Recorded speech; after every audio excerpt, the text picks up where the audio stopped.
Assalamualaikum warahmatullahi wabarakatuh. Jumpa kembali kita dalam channel Listrik Itu Isi. Hari ini saya akan membahas tentang jenis-jenis permainan tradisional. Yuk kita simak. Filosofi permainan tradisional merupakan suatu aktivitas permainan yang tumbuh dan berkembang di daerah tertentu. Permainan tradisional sangat kental sekali dengan nilai-nilai budaya dan tata nilai kehidupan masyarakat. Kemudian diajarkan secara turun-temurun dari satu generasi ke generasi berikutnya. Dari permainan tradisional ini, anak-anak dapat mengembangkan potensi yang dimilikinya, memperoleh pengalaman yang berguna, mampu mempererat hubungan dengan sesama teman, dan mampu melestarikan budaya bangsa.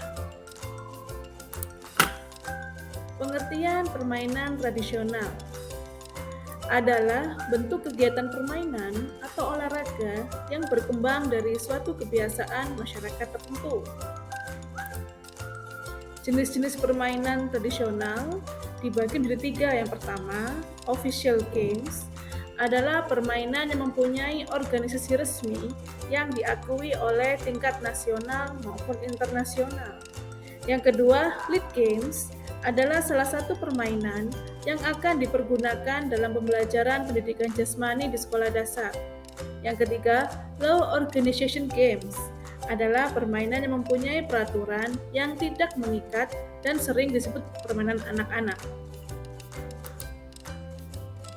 Di sini saya akan menjelaskan beberapa jenis permainan yang syarat makna dengan kebudayaan Indonesia. Yang pertama, permainan benteng.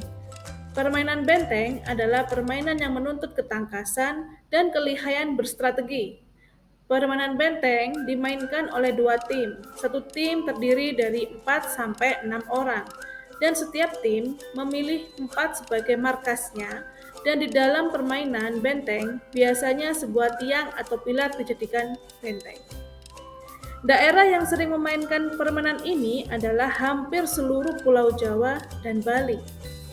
Permainan ini dimainkan oleh beberapa orang untuk merebut dan mempertahankan benteng agar bisa memenangkan permainan. Permainan home pimpa alayum gambreng. Permainan tradisional berasal dari bahasa Sanskerta yang memiliki arti dari Tuhan kembali ke Tuhan. Mari kita bermain. Asal home pimpa alayum gambreng adalah dari daerah Jawa Tengah. Sebelum memulai permainan, biasanya anak-anak melakukan permainan ini untuk memilih siapa yang akan menjadi pemain pertama. Caranya, anak-anak hanya perlu menunjukkan telapak tangan, depan atau belakang, dan siapa yang jumlahnya paling sedikit di antara mayoritas, maka ialah yang kalah dan harus mengawali permainan.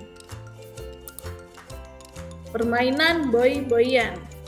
Boy-boyan adalah permainan tradisional khas Sunda yang cukup mudah dilakukan karena permainan hanya perlu mengumpulkan beberapa batu atau lempengan lainnya kemudian disusun. Tim pertama adalah yang menjaga dan yang kedua adalah yang melempar bola kecil. Cara mainnya cukup mudah adalah ketika pemain melemparkan bola dan susunan batu itu roboh, maka tim penjaga sebagai pemenangnya. Permainan congklak. Wah, kalau permainan yang satu ini semuanya pasti mengenal. Congklak adalah sejenis permainan papan tradisional Indonesia. Papan terbuat dari kayu dan biasanya diberi 10 hingga 18 lubang di atasnya. Dengan 2 lubang, satu di setiap ujungnya, desainnya bervariasi, mulai dari kayu sederhana tanpa hiasan hingga papan berbentuk perahu dan berukir indah. Dibutuhkan 2 pemain untuk bermain congklak, masing-masing membawa sekitar 40 cangkang kecil atau mengumpulkan batu kecil. Setiap pemain akan menempatkan 7 cangkang di setiap lubang di sisinya dan 1 lubang besar di ujung papan congklak. Pemain yang masuk pertama akan mengambil semua kerang atau biji congklak dari lubang di sisinya. bergerak searah jarum jam di sekitar papan dan menjatuhkan satu kerang ke dalam setiap lubang untuk mengisi ujung lubang papan. Pemain dengan kerang terbanyak di lubang utama memenangkan permainan ini. Asal permainan ini adalah dari daerah Jawa Barat. Permainan bola bekel.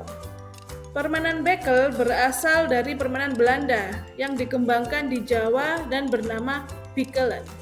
Menggunakan tembaga bikels, permainan ini menggunakan tembaga bekel dan bola khusus bekel, dan pemain harus berusaha membalik semua biji bekel menghadap ke atas.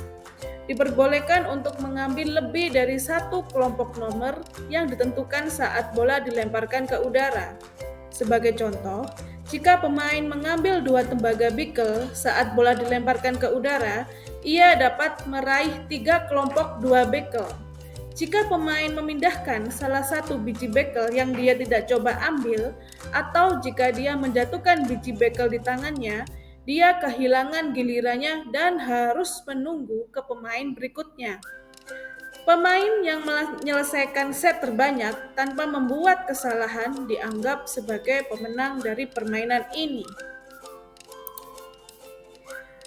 Dari beberapa permainan yang saya sajikan tadi memiliki beberapa manfaat. Manfaat permainan tradisional. Bermain merupakan hal yang mengasyikkan bagi anak-anak, terutama permainan tradisional.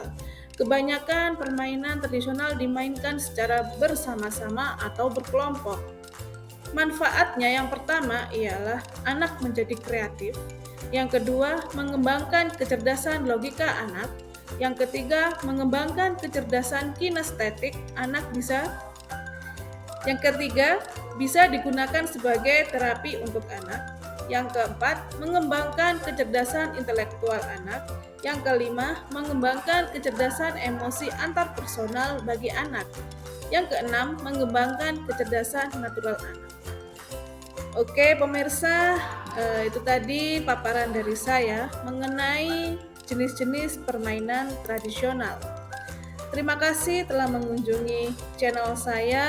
Semoga bermanfaat dan jangan lupa like, komen, dan subscribe. Terima kasih. Wassalamualaikum warahmatullahi wabarakatuh.